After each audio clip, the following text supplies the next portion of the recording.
Bom, hoje eu tenho o prazer, a honra, o orgulho de estar ao lado do Dr. Sebastião Coelho. E naturalmente que com esse cidadão dá para a gente falar sobre muita coisa. Vamos começar falando desta... a gente não pode falar da ordem, mas da desordem que ocorre hoje no país. Doutor, primeiro nós temos uma situação no Brasil que é referente ao 8 de janeiro. Uma tentativa de golpe. Vamos explicar o que seria um golpe de Estado, porque eu acho que só a partir desse conceito claro é que dá para a gente falar do assunto. Fabíola, eu agradeço pela oportunidade aqui e dizer que a desordem institucional que nós temos no país, ela tem um culpado exclusivo, é o Supremo Tribunal Federal. Porque o Supremo Tribunal Federal foi concebido para ser o guardião da Constituição. No entanto, eles estão dando uma interpretação completamente diferente do que o Constituinte passou para a população e desrespeitando a vontade do povo, porque o parlamento, gostemos ou não, e alguns não gostam, mas é a representação do povo.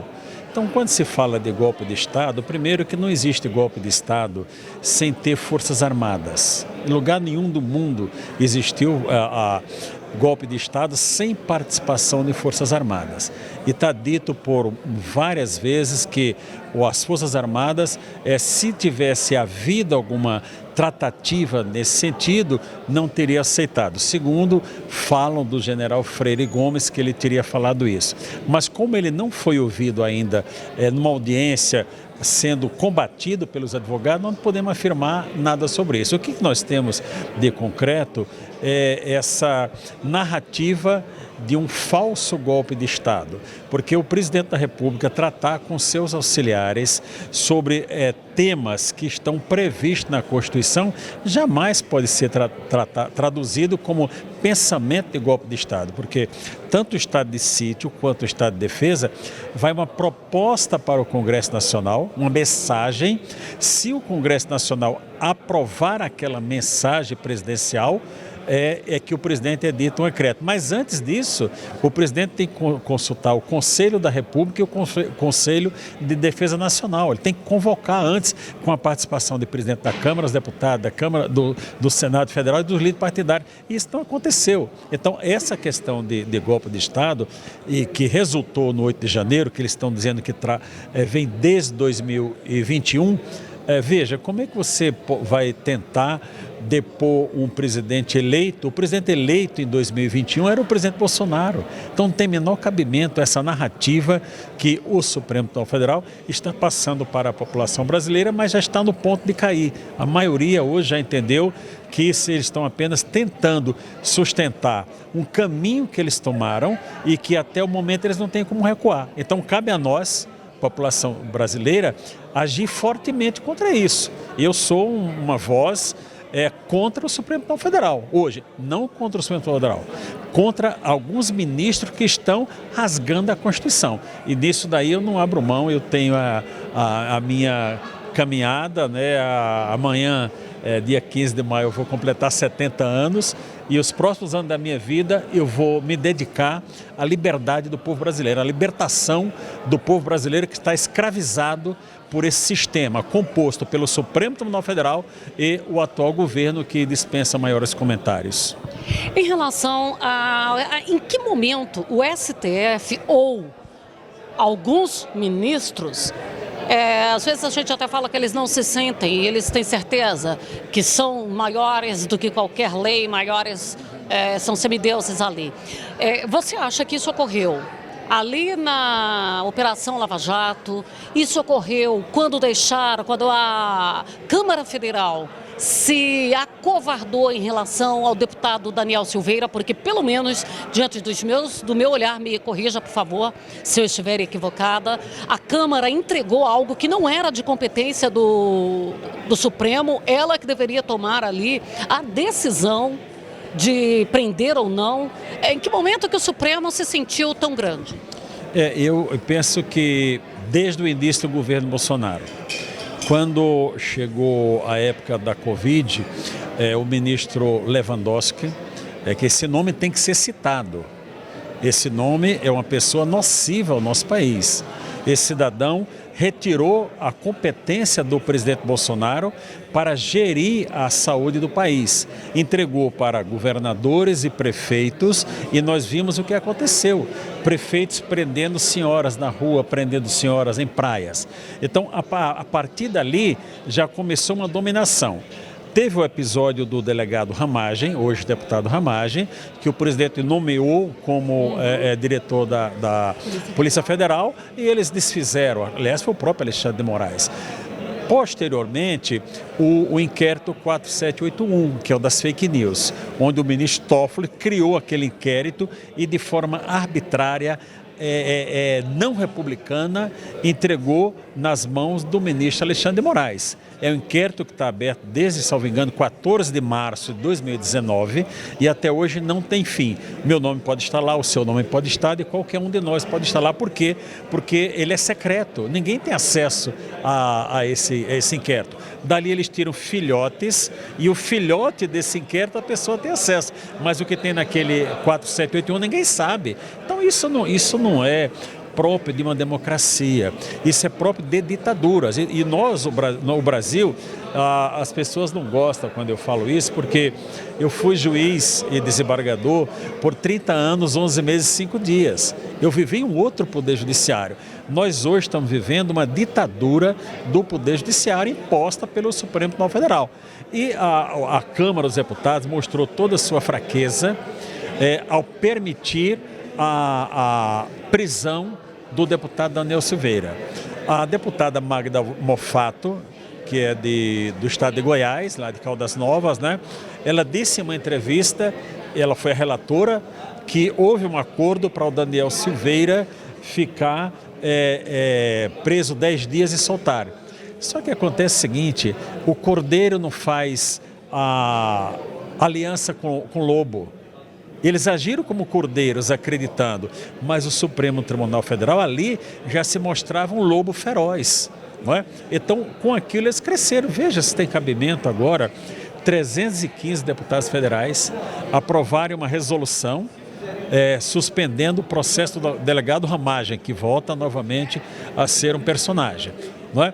E uma turma do Supremo, desconsiderando o artigo 97 da Constituição, que diz que um ato normativo só pode ser anulado ou revogado ou não ser colocado em vigência pela maioria absoluta dos tribunais. Então, a maioria absoluta do Supremo é metade mais um. Não pode uma turma com menos da metade do Supremo revogar esse ato. Então, o Supremo Tribunal Federal, Fabélia, passou de todo o nível do aceitável, né? Então, eu fiz esses dias aí um vídeo com uma proposta. Nós queremos pacificar o nosso país e eu quero paz, eu sou uma pessoa de paz, mas não fujo da guerra. Também não fujo. Se quiser paz comigo, eu tenho. Se não quiser, eu não tenho problema de enfrentar, não. Eu propus esses dias a revogação dos artigos 359, letra L, e 359, letra M do Código Penal. O que quer dizer? O primeiro é o atentado contra instituições democráticas e o segundo é depor o governo legitimamente eleito. Como está essa discussão da anistia, se você revogar esses dois artigos, que é a competência do Congresso Nacional, revogou, deixou de existir o crime. Deixando de existir o crime, acaba todos esses processos e todas as condenações daquelas pessoas do 8 de janeiro. Eu sofro todos os dias por aquelas pessoas, todos os dias por aquelas pessoas. Vão restar apenas o quê? Os crimes de dano ao patrimônio tombado e ao patrimônio público, que é a realidade do que aconteceu naquela baderna. Mas não pode condenar pessoas que efetivamente não participaram, não tiveram a intenção de fazer nenhuma derrubada. Como é que você vai fazer uma derrubada de governo num domingo com prédios vazios, sem força mobilizada? Não tinha sequer uma guarnição, como se fala na linguagem militar, para proteger o próprio Palácio do Planalto? Com que respaldo iria assumir? Então tudo isso é um acordo maligno, tudo contra o presidente Bolsonaro. Se houvesse qualquer momento, dissesse, olha aqui, nós vamos prender o Bolsonaro e estamos tudo certo. eu acho que todo mundo se daria por satisfeito do sistema governo atual, Supremo Tribunal Federal. Mas veja bem, o presidente Bolsonaro ele é uma vítima disso tudo. O presidente Bolsonaro está sendo vítima desde a facada da esquerda que ele levou. Isso tem que ser dito. Então, em campanha ainda. Em campanha. Então, eu sou um defensor intransigente de que o presidente Bolsonaro ele tem o direito de concorrer à eleição de 2026. É uma dívida até desse sistema ao presidente Bolsonaro. Eu sou um aliado do presidente Bolsonaro. Não discuto, se é bolsonarista? Bom, se nós defendemos as mesmas ideias, se quiserem me classificar como bolsonarista, eu sou bolsonarista. Eu sou patriota, eu sou brasileiro. E o Bolsonaro defende os mesmos valores que eu defendo. Nós somos aliançados sem conversar, porque nós defendemos os mesmos valores. Então, tudo isso não passa de uma armação contra o presidente Bolsonaro. E para isso eles fizeram um teste. Qual foi o teste? Prendeu o general Braga Neto. O general Braga Neto é um homem de muito prestígio das Forças Armadas. Equivalente a ele, não sei em qual grau, só o general Heleno e o general Vilas Boas. São as pessoas mais respeitadas das Forças Armadas. Eles fizeram um teste, prendemos o Braga Neto para ver o que acontece. Todo mundo ficou quieto. O alto comando do Exército ficou quieto, não teve um general ali para levantar a voz e dizer: comandante, essa prisão é ilegal, é absurda, é arbitrária, nós não aceitamos. E o atual comandante do Exército, todo mundo sabe que ele é amiguinho do Alexandre de Moraes, vive se consultando. Ele falou isso lá, falou de público, o deputado daqui do Sul, Marcel Van Harten, o confrontou fortemente. Ele disse: não, eu consulto. Achou, por que o senhor encontra toda semana com o Alexandre de Moraes? Não, eu sou... gaguejou, não explicou. Então esse general Tomás Paiva, ele não é de confiança. Veja, o que eu estou dizendo aqui é muito grave. Ele comanda o exército brasileiro, mas ele não lidera o exército brasileiro. Essa é uma verdade. Ele comandar é uma coisa, liderar é outra. Então esse senhor, ele dá um respaldo para todo o arbítrio do Supremo Tribunal Federal, porque eles têm a garantia que pode até aqui, mas tem uma hora que isso vai acabar. E eu espero que esse tempo de acabar não aconteça só em 2026, mas que aconteça por agora. Nós temos que sair desse impasse que nós estamos. E a revogação desses dois artigos que eu te falei, 359 letras L e M do Código Penal, para mim é a solução. E quando a gente fala do 8 de janeiro, teve a invasão, teve ali os danos ao patrimônio, como você ainda disse, até a questão cultural, né, obras, né, e tivemos, num passado nem tão distante, uma depredação feita no Ministério da Agricultura por grupos de esquerda, mas a atenção não foi a mesma. Então, demonstra mesmo uma justiça com dois pesos e duas medidas? Com certeza absoluta. E o que é que nós devemos fazer? Nós devemos nos unir. Esse aqui, um seminário como esse aqui, a voz do campo, isso aqui tem que refletir efetivamente a voz do campo, porque o campo hoje está numa situação que não é muito boa. É boa por conta do esforço do trabalho, mas não pelo apoio institucional que não tem. Então, essa união, um seminário como esse, onde as ideias estão sendo colocadas, né, para nós planejarmos o futuro do nosso país, verificarmos a realidade do que estamos vivendo hoje e planejar o futuro do nosso país, um país em paz e com prosperidade que reverte em benefício de toda a população. Estamos às vésperas de uma eleição, porque ano que vem, eleição para 2/3 do Senado, deputados federais, governadores e a presidência da República. Além, é claro, do cargo de presidente da República, o que mais, na sua opinião, é relevante? Estaria ali o Senado, estaria governadores, porque na última eleição para deputados, a população brasileira teve uma certa empolgação de que havia uma direita. E essa direita parece que ela não se firmou muito bem depois que chegou lá dentro, porque muita coisa não tem acontecido por falta de uma direita com mais firmeza. O que, na sua opinião, precisamos olhar com mais responsabilidade, saber em quem estamos votando? Família, eu como juiz criminal por muitos anos, se tem um crime que eu abomino é o estelionato, que é enganar as pessoas.